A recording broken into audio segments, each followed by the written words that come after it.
Assalamu alaikum. The software industry is continuously facing changes. There are changes in software, in hardware, in network technologies, in graphical technologies, as well as in multimedia technologies. So applications are continuously being rethought, redesigned, and re-engineered. The management of these software projects and software products is becoming increasingly difficult. Continuously new improvements in software development methods and software management methods are being proposed. Because of this environment, both the managers and engineers are not sure what is working and what is not working. And so there is a need to measure their performances. There is need to measure the practices that they have chosen for the improvement in productivity as well as in improvement of the process. So there is need to measure things. There is need to measure engineering activities as well as management activities.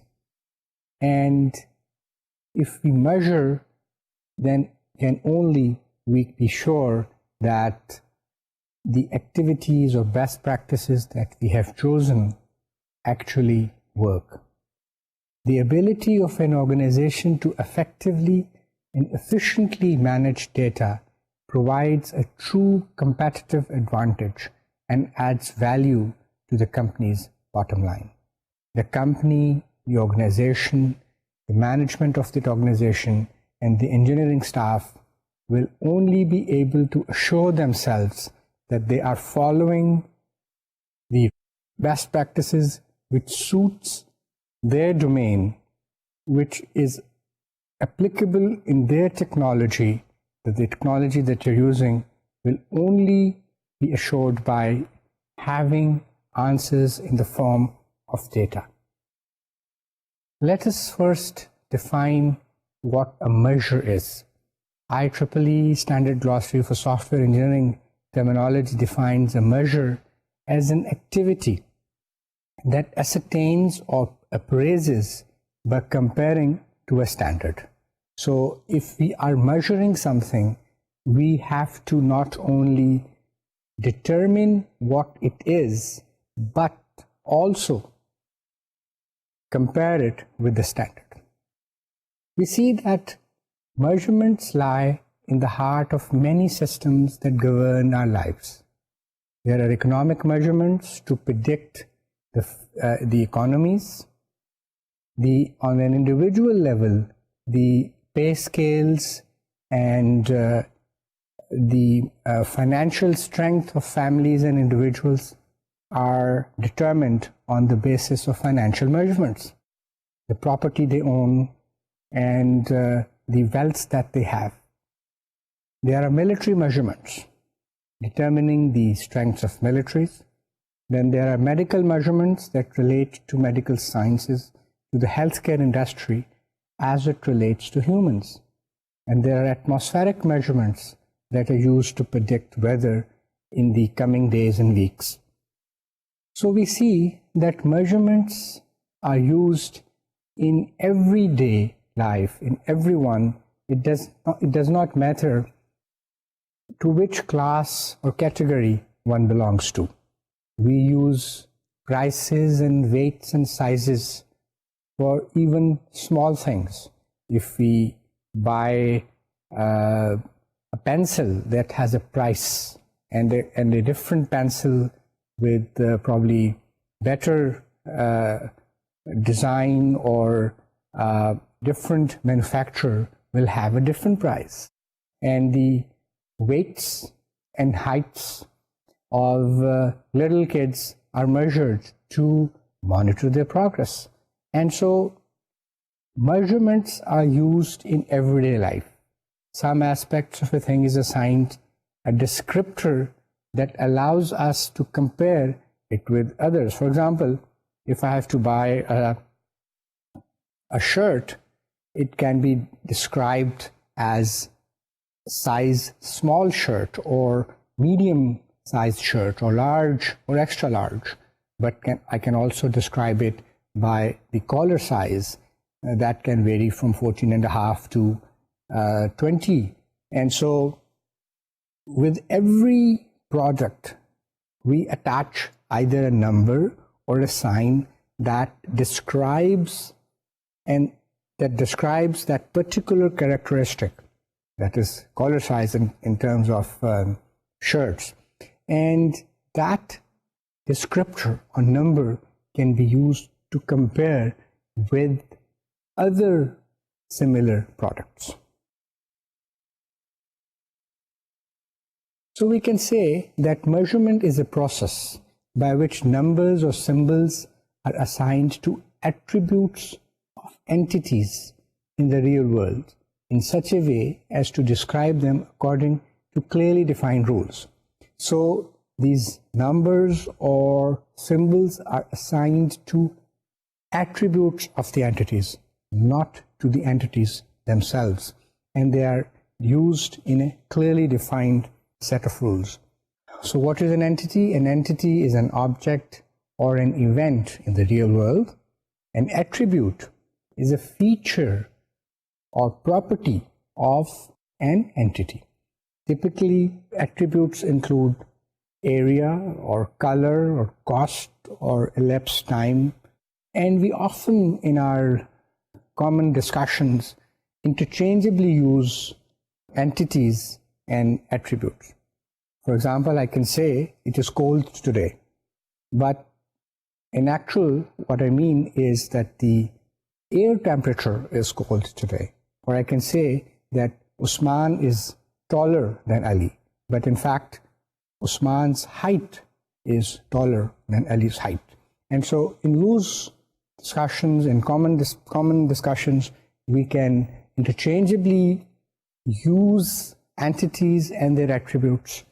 But in scientific and in particularly software engineering measurements, we cannot use these terms interchangeably.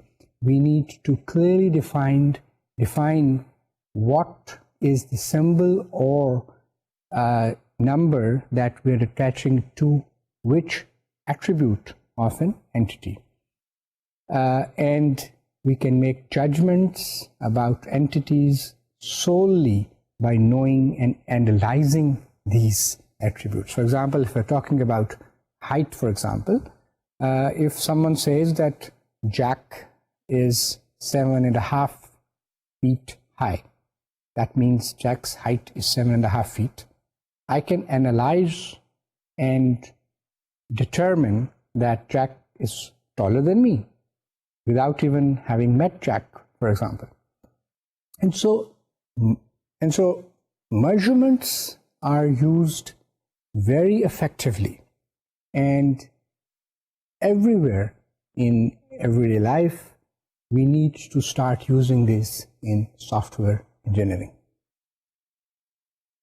And before we talk about using measurements in software engineering and specifically how they're related to the quality of software, let us also discuss a very important aspect, and that is the meaningfulness or purposefulness of these measurements. Let's, for example, consider color as an attribute of a room. Would color of a room be a meaningful measurement if, let's say, we are talking about the impact on this has on the ambience or the impact color has on humans? This may be an attribute that can be measured somehow. Maybe not as quantitatively as one would like, but certainly on a qualitative scale. Another question is, can we measure intelligence of humans? Is IQ an accurate measure of the human intelligence? And so there's another important aspect of measuring things, and that is the accuracy of measurement. and also related is the margin of error in measurements. Certain measurements are accurate, but certain measurements are such that you have to provide the margin of errors. And so the conclusion that we can draw from this discussion is that we need to analyze and draw conclusions about measurements. So whatever measures we select or the data we collect has to be meaningful and interpreted and be able to interpret it. Otherwise, that data will not be of much use. There are two kinds of measurements. One is direct quantification, and the other is indirect quantification. The direct quantification is like measuring the height of a tree or weight of a shipment of bricks or anything that we can measure without calculating. So weight, measuring the height or size would be appropriate. But size if it is length only, for example, or height. But if we have to compute the area, that is not direct quantification, it is indirect quantification, and it is also known as calculation, where we take measurements and combine them into a quantified item that reflects some attribute whose value we are trying to understand. For example, area of triangle or area of circle, we cannot measure it directly, we have to calculate it. So there's direct quantification, which is measurement, and calculation, which is indirect quantification. I said that we need to use measurements in software engineering.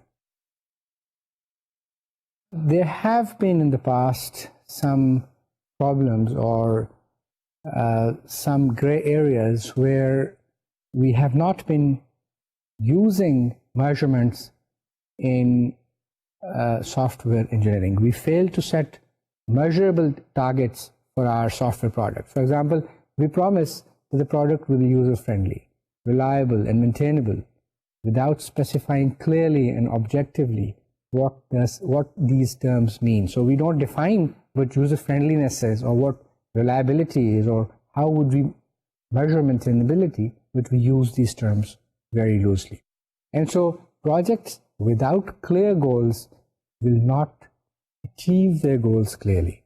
And so unless, as I said before, that if we want to assure ourselves and we want to assure our clients and customers and the community at large, we need to, number one, clearly state what the goals are, and then and only then we'll be able to achieve them. In software engineering, we fail to understand and quantify the component costs of software projects. For example, most projects cannot differentiate the cost of design from cost of coding and testing because we haven't measured our costs with respect to design, coding, and testing.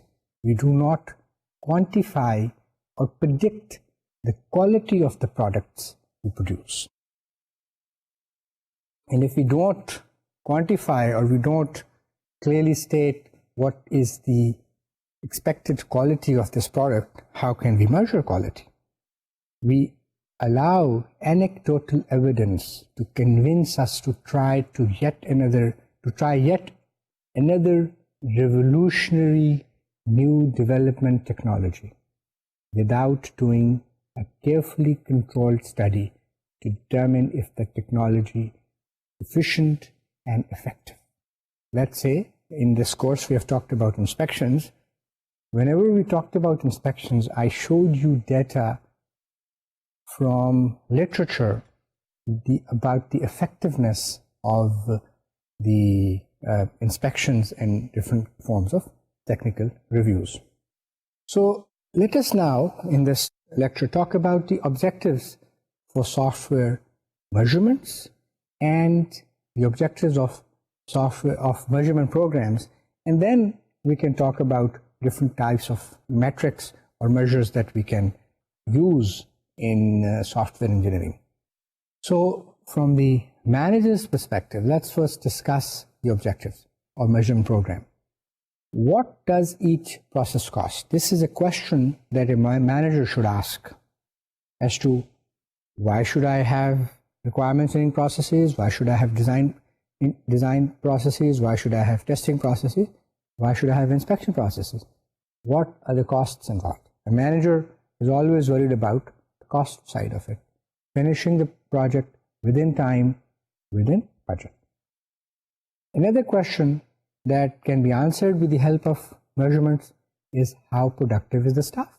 If a staff member is proven to be not productive on a number of projects, management can take managerial decisions regarding the transfer of that technical member to a different team.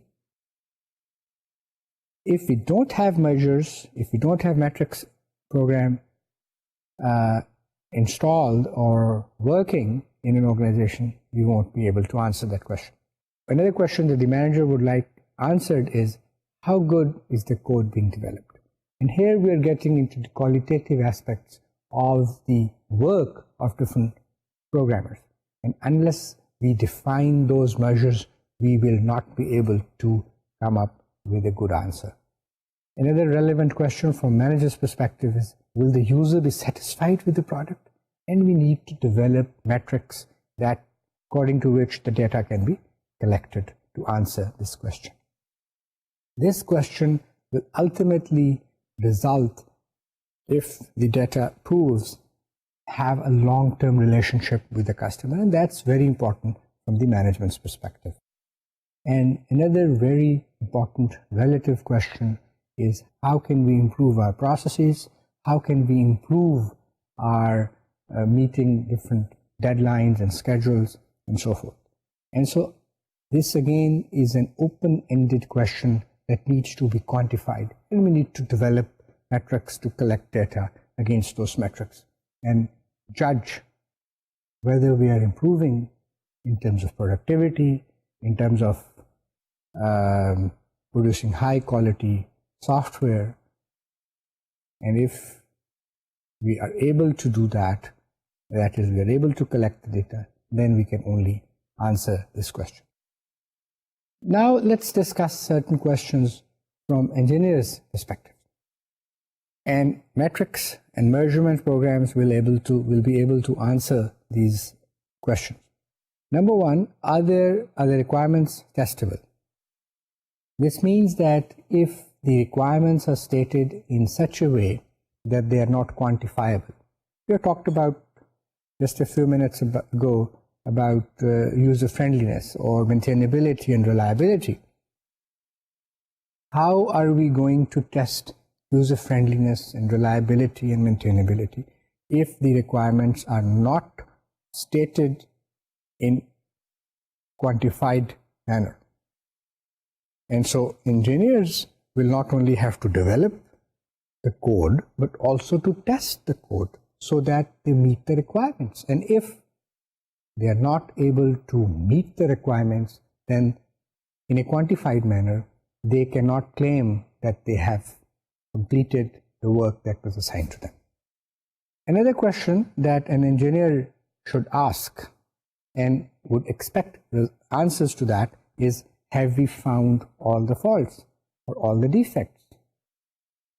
First of all, we need to define what a defect is and at which level are we talking about? Are we talking about faults in the requirements or in design or in coding? And so there are a number of stages in which software defects can be introduced. Software defects can then be detected and eliminated. And so from the engineer's perspective, it is very important to get quantified answers to this question. Another question is, have we met our product or process goals? These obviously are not going to be, questions cannot be answered without having quantified data. First of all, we have to set clearly what our goals are in quantifiable terms and then get the answers. A very important question from the engineer's perspective is what will happen in the future. That is, how can we use our current software product, the code that we have developed, the design that we have used, and the requirements model to predict future, to predict our productivity in future projects. And that also cannot be determined until and unless we have a measurement program in place working. Let us now talk a little bit about need for collecting metrics. We need to conduct performance appraisals to evaluate individual productivity, as just a few minutes ago I talked about. And so we need metrics to conduct performance appraisals to evaluate the individual productivity of people who are developing software. We need to, in especially difficult times, justify the existence of particular departments or teams or programs, particularly in the area where companies are downsizing. So we have to justify the need for existence of, let's say, a separate test department or test group. So if we have metrics, we can say, yes, we need this or we don't need this. We need metrics to compare the quality of one system with another similar system. So if we are comparing quality of one with the other, how can we do that unless we have quantified information? We need metrics to monitor the quality, if the quality level is affected by any changes that are introduced to the system. We need metrics to estimate time and cost required to develop a software system. And we need metrics to evaluate the quality of service and support provided to the customer. If you go back and think about the discussions we had on what software quality is, we talked about support to the service customer, we talked about the user related attributes, and how the customer and user of the software products are the ultimate definers of what software quality is. تو جہاں پر بھی customer کے ساتھ یا کسی stake holder کے ساتھ ہم نے سافٹ ویئر پروڈکٹ کی لائک یا ڈس لائک کو میجر کرنا ہے، اس کے لیے ہمیں میٹرکس کی ضرورت ہے. اب ہم میٹرکس کے بینیفٹس کے اوپر کچھ بات کر لیتے ہیں. ہم میٹرکس کے ساتھ کسٹمر سیٹسفیکشن کو امپروو کر سکتے ہیں، ان کے سامنے سائنٹیفکلی پروو کر سکتے ہیں کہ یہ اس کی کوالٹی ایٹریبیوٹس ہیں جو کہ ہم میجر کرتے ہیں. اسی طرح ہم میٹرکس کی مدد سے جو پروڈکٹیوٹی اور کوالٹی ہے اس کو بہتر طور پر پریزنٹ کر سکتے ہیں. We can develop, identify and analyse trends. We can provide useful information for planning cycle. یہ میٹرکس ہمارے پاس ہوں گے تو ہم ان چیزوں کا فائدہ اٹھا سکتے ہیں. We can provide a baseline against which future efforts can be measured, determine the skill level and the number of resources required to support a given application. We can identify programs that require special attention or additional maintenance time. کیونکہ اگر ہمارے پاس ایت سے پتہ ہے کہ exactly کتنی defects ہیں، کس ایریا میں ڈیفیکٹس ہیں، تو ہمیں اس کو مینٹین کرنے میں یا کسی ریسورس کو ریکویسٹ کرنے میں بہت آسانی رہے گی. اسی طرح we can identify complex programs that may cause unpredictable results. جہاں پہ اگر ہم نے کمپلیکسٹی کو میجر کیا ہوا ہے تو وہاں ہم یہ چیز پریزنٹ کر سکتے ہیں. اسی طرح we can provide constructive means of making decisions about product quality. جس بھی پروگرام کو آپ لیں، چاہے وہ انسپیکشنز ہوں، چاہے ٹیسٹنگ ہو، ہر پروگرام کی، ہر ایکٹیویٹی کی ایک کاسٹ ہوتی ہے. یہ صحیح ہے کہ اوور آل اگر ہم دیکھیں تو سافٹ ویئر کوالٹی کا جو فوائد ہیں وہ اس کے اوپر انویسٹمنٹ سے کہیں زیادہ ہیں. پھر بھی میٹرکس کو کلیکٹ کرنے یا میجرمنٹ پروگرام کو انسٹال کرنے کے لیے ایک انیشیل کاسٹ ہوتی ہے. But the long-term benefits derived by measuring and implementing process improvement programs certainly and clearly outweigh the costs. اب ہم دیکھتے ہیں کہ یہ کاسٹس یا جو انویسٹمنٹ ہے یہ کن ایریاز میں ریکوائرڈ ہوتی ہے. اسپیشلی یہ ریکوائرڈ ہوتی ہے ٹریننگ میں.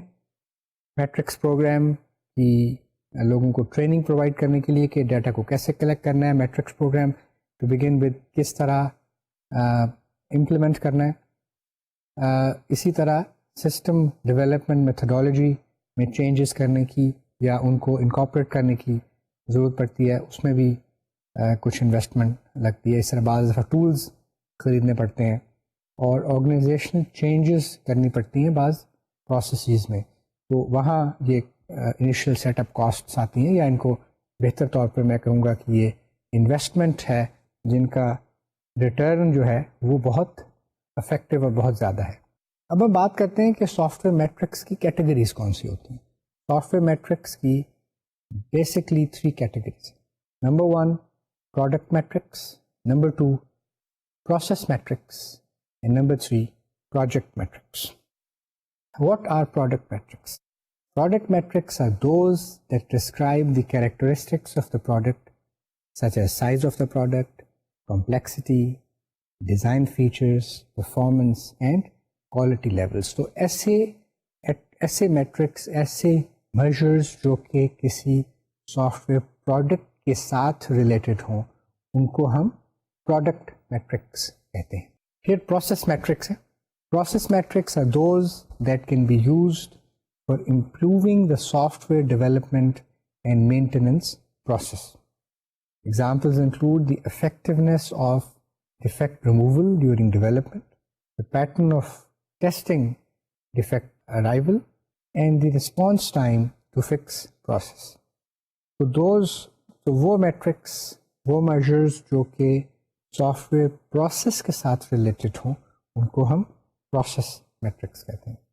اور تیسری کیٹیگری جو ہے وہ پروجیکٹ میٹرکس کی ہے. Project metrics are those that describe the project characteristics and execution of the project. Examples include the number of software developers, the staffing pattern over the life cycle of the software, cost, schedule and productivity of the staff in a given project. ہم software quality کے حوالے سے بات کر رہے ہیں کیونکہ یہ سافٹ ویئر کوالٹی ایشورنس کا کورس ہے, اس لیے سافٹ ویئر کوالٹی میٹرکس کیا ہوتے ہیں. Software quality metrics are a subset of software metrics that specifically focus on quality aspect of product, process and project. In general, software metrics are more closely associated with process and product metrics than with the project metrics. However, the project metrics are also related to software quality metrics. For example, there are certain project parameters such as number of developers and their skill levels, the schedule, the size of the organization structure. These parameters certainly have impact on the quality of the software product. تو یہ کہنا کہ project matrix کا soft where quality matrix کے ساتھ کوئی بھی تعلق نہیں ہے, یہ غلط ہوگا. یہ صحیح ہے کہ سافٹ ویئر کوالٹی میٹرکس زیادہ تر 2 بڑی کیٹیگریز میں ہیں جو کہ پروڈکٹ یا پروسیس میٹرکس ہی ہیں, but certainly quality has a direct impact by the project metrics. Now, before we discuss software metrics, let us discuss the attributes of software quality so that we would like to basically refresh our memories here. تو soft where quality کے کیا attributes ہیں, پہلے میں ان کو ایک دفعہ آپ کے سامنے پڑھتا ہوں, پھر ہم اس کو انڈیویجولی ڈسکس کر لیں گے. Correctness is an attribute of software quality. Then we have reliability, efficiency, integrity, usability, maintainability, testability, flexibility, portability, and reusability. This is one categorization. I'm sure you can find many other categorizations of quality attributes. So what is correctness? The extent to which a program satisfies specifications and fulfills users' missions or goals is correctness. The extent to which a program can be expected to perform the intended function with accuracy, that is, with acceptable level of downtime, is reliability. Reliability, you have to know, is a very important attribute of quality. Then we have efficiency, that is the extent to which a computer uses minimum resources to perform a function. और जो complex systems होते हैं वहाँ पर resources बहुत ज़्यादा required होते हैं, इसलिए it is important to ensure that software is efficient. Then we have integrity, the extent to which access to software by unauthorized persons can be controlled, and integrity is a very important attribute of software quality. Then the usability can be defined as the effort required to use or learn the application. This attribute of quality deals or is related to the users of the software product. Then you can ask a question, how difficult it is to find and fix problems in software. And this question relates to the maintainability aspect of the software product and the maintainability attribute of the software quality of the product. And this again is related to the engineering staff or the people who are actually maintaining software. Then we have testability, the effort required to test the system in order to ensure it functions according to the requirement. इसके ऊपर पहले भी थोड़ी सी बात की थी कि testability जो है ये बड़ी इम्पोर्टेंट चीज़ है, especially from the engineer's point of view. Whenever they see requirements, they need to be able to determine if this has been stated so that it can be tested. Then we have flexibility, the ease of updating or modifying a program. Then there is portability, the efforts required to transfer a program from one hardware configuration to another or from one software system to another. And portability is increasingly becoming an important characteristic because of multiple hardwares and heterogeneous systems in which there may be requirement to run software products on different hardware platforms and operating systems.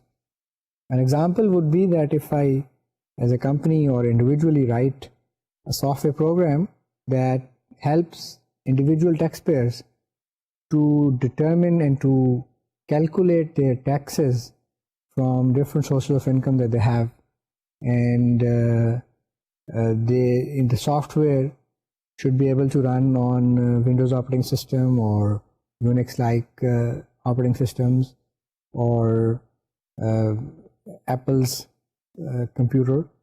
So if I develop a software that runs on multiple platforms, then the possibility and probability of increasing the market share increases substantially.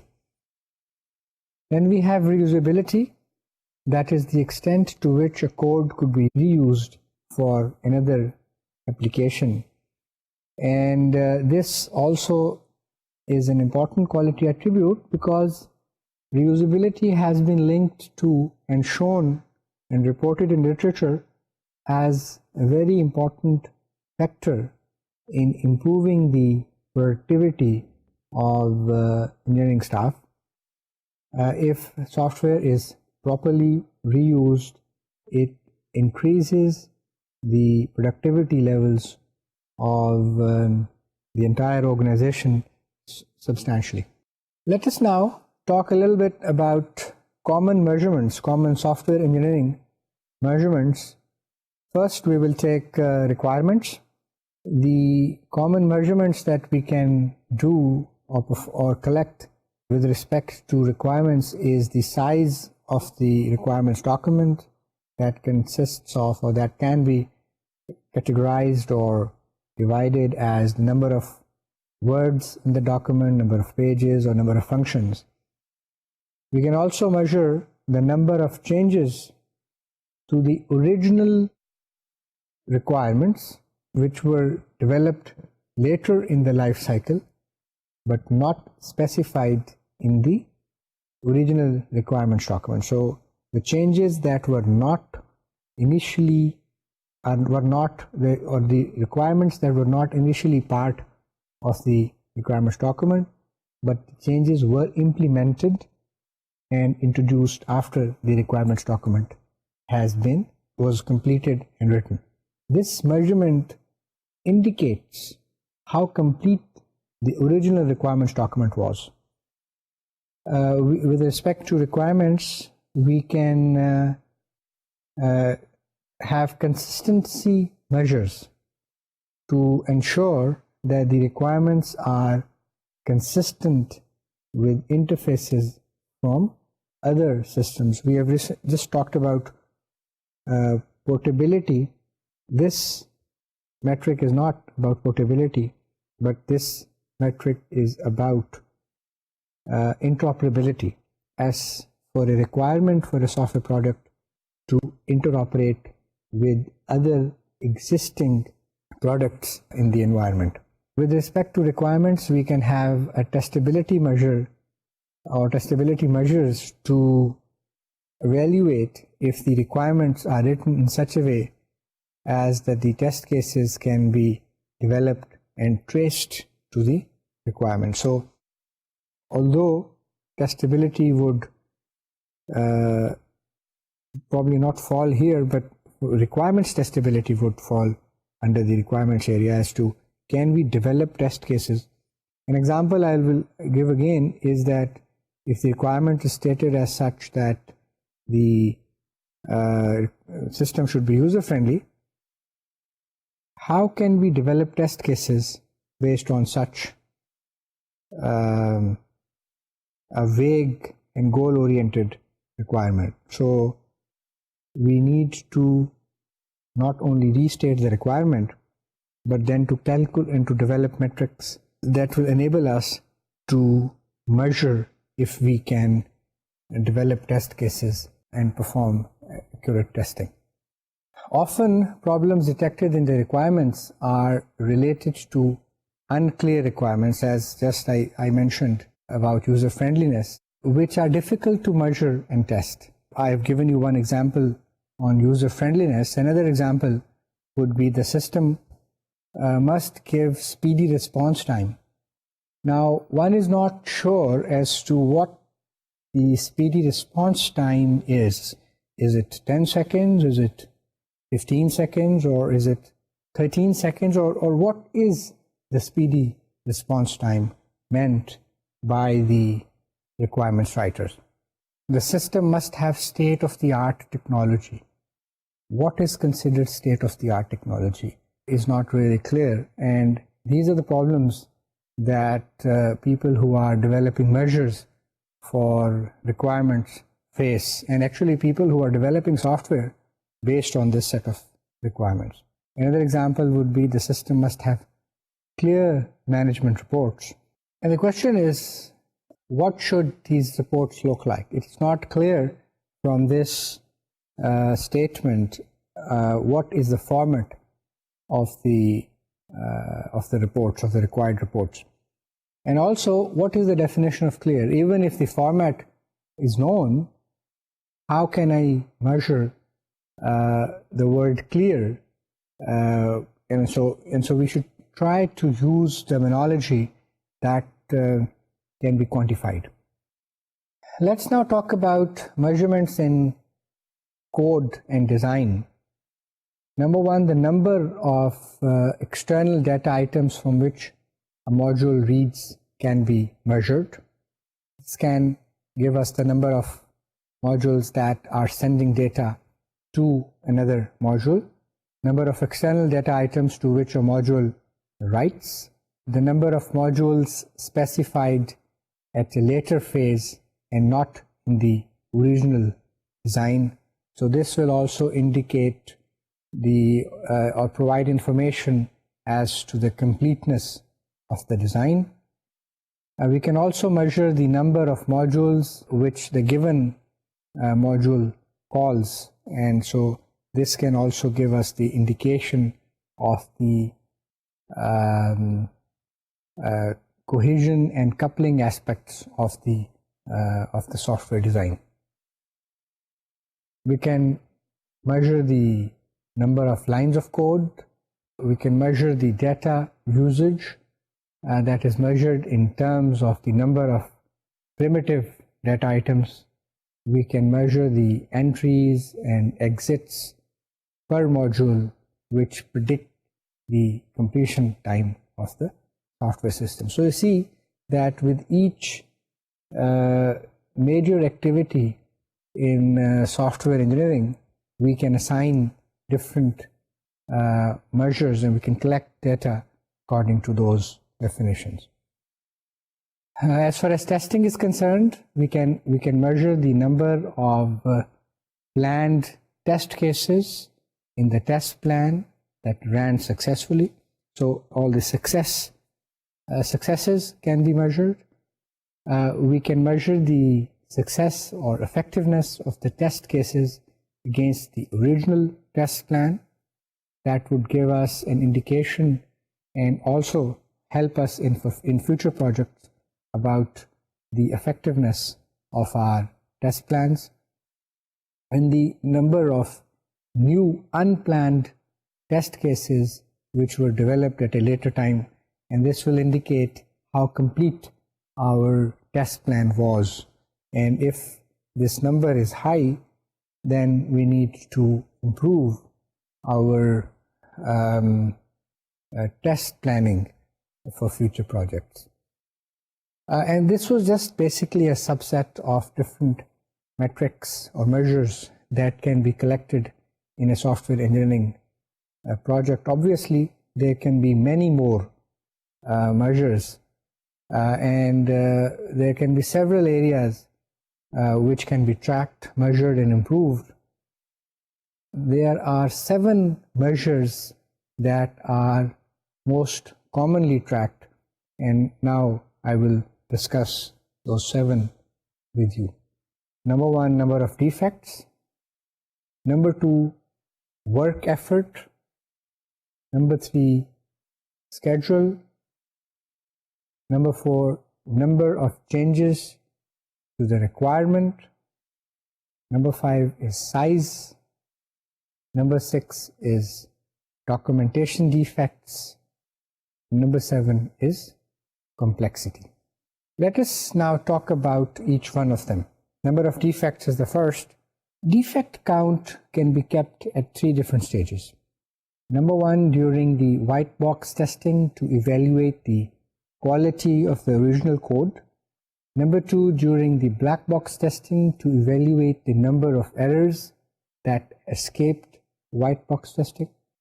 And number 3, after the product is released to the customer, to evaluate the number of errors not found during unit and black box tests. So this will indicate effectiveness of our testing activities. Along with each defect, the origin of the defect should also be evaluated, and so also the severity of the defect should be noted. The second most commonly tracked defect is work effort. Work effort constitutes the number of hours spent on development of a new system. system enhancement, or the support and maintenance of existing software system. The hours are collected throughout the project lifecycle across all development phases and activities to track commitments, expectations made to the clients, and provide historical data to improve estimation for future work efforts. So tracking and measuring work efforts is a very important part of the overall measurements program. And calculating and measuring the work efforts can provide early warnings regarding budget overruns and project delays. If we are putting too much effort and we are charging for it, then there's a possibility of burning the budget too fast. Then we have the third most commonly tracked measure is schedule. The purpose of schedule measurements is to track the performance of the project team toward meeting the committed schedule. You see, you have to finish your project according to a planned and estimated schedule. Obviously, you will be making adjustments as the project executes, but we need to finish the project on time within that schedule, and so we need to make lots of adjustments based on the progress of the project. The things that we specifically need to measure are planned start date versus actual date, and planned completion date versus the actual completion date. Then the fourth is the number of changes to the requirements. The number of additions, changes, and deletions to the requirements should be measured as soon as the requirements document is checked into the formal configuration management system.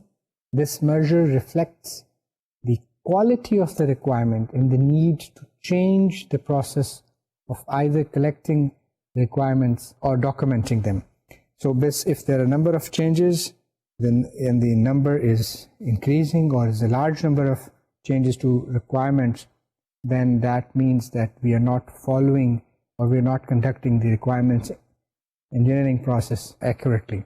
This measure is also used to determine system stability, since evidence of constantly changing requirements may affect the overall quality of the product, and these two have been linked in literature. The changes to the requirements are counted as they occur, and also the determination of the mean time from the requirements completion to when the first change was introduced is considered. This data tells us how thorough the original requirements gathering process was, and once the software is released, enhancement requests resulting from customer calls or updates due to problem fixes are also counted as these changes are made to the software system. Then we have size, which is again a very important measure in software products.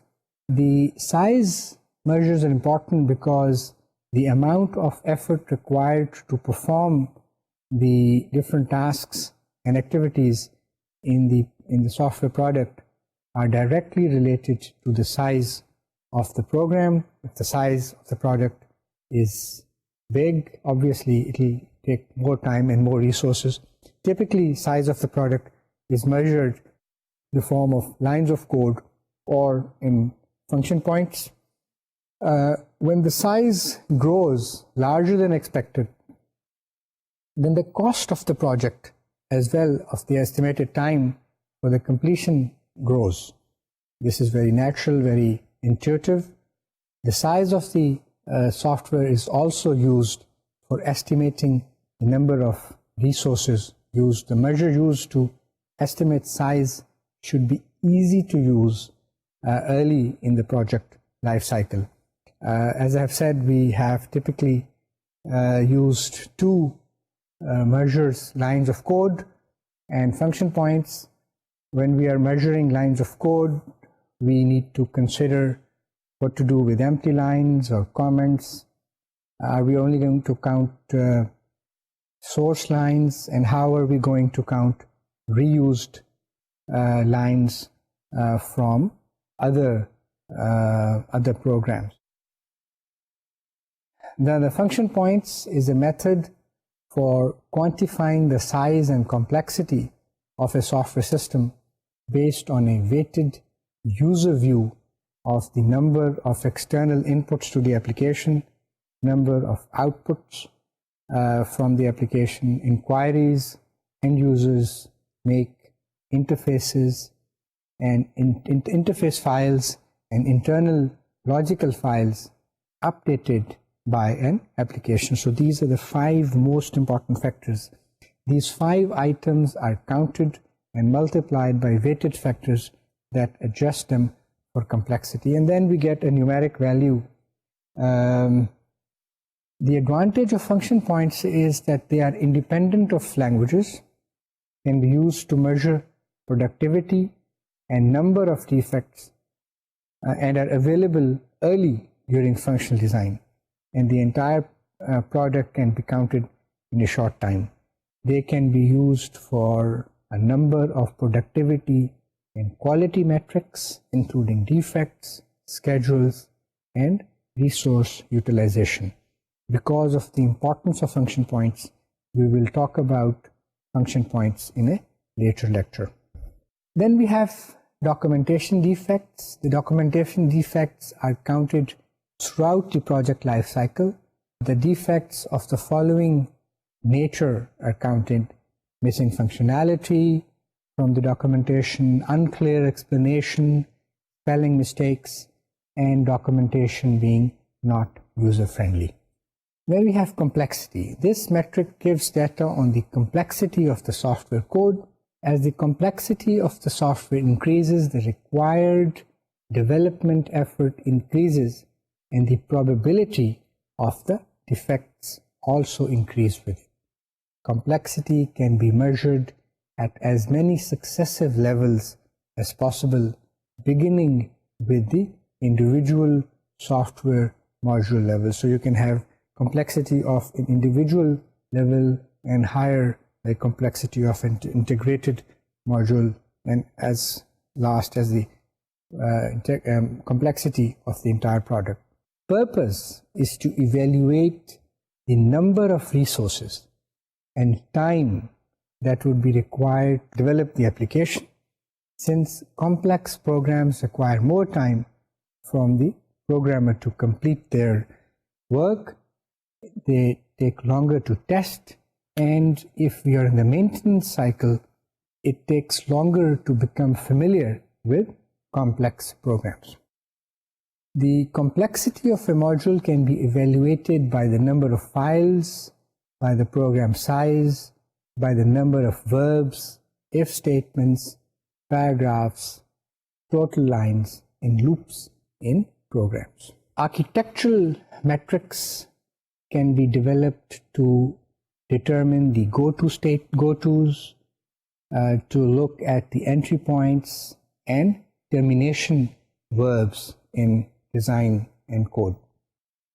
And we can also determine or develop diagnostic metrics, which are the measure of programming language violations, which may not cause compile errors or warnings, but which are confusing, such as dead code that is sitting in the software, and then there are unresolved procedure exits which are not called but are there and can be a cause of problem. Then you can measure design complexity, which is measured by modularity, that is how well the design is decomposed into small and manageable modules. And then we can use coupling to determine which determines the interfaces between different units. A very popular complexity measure is known as McCabe's cyclomatic complexity, which we had referred to earlier also in this course. And we will talk about complexity measures in a later lecture also. And so today we had a basic introductory discussion on software metrics, and we talked about different metrics or measures that can be calculated. We talked about the 7 most commonly tracked measures, and in the next lecture we will further this discussion and we'll talk about software quality metrics. We'll also discuss other aspects of software quality metrics. Thank you very much.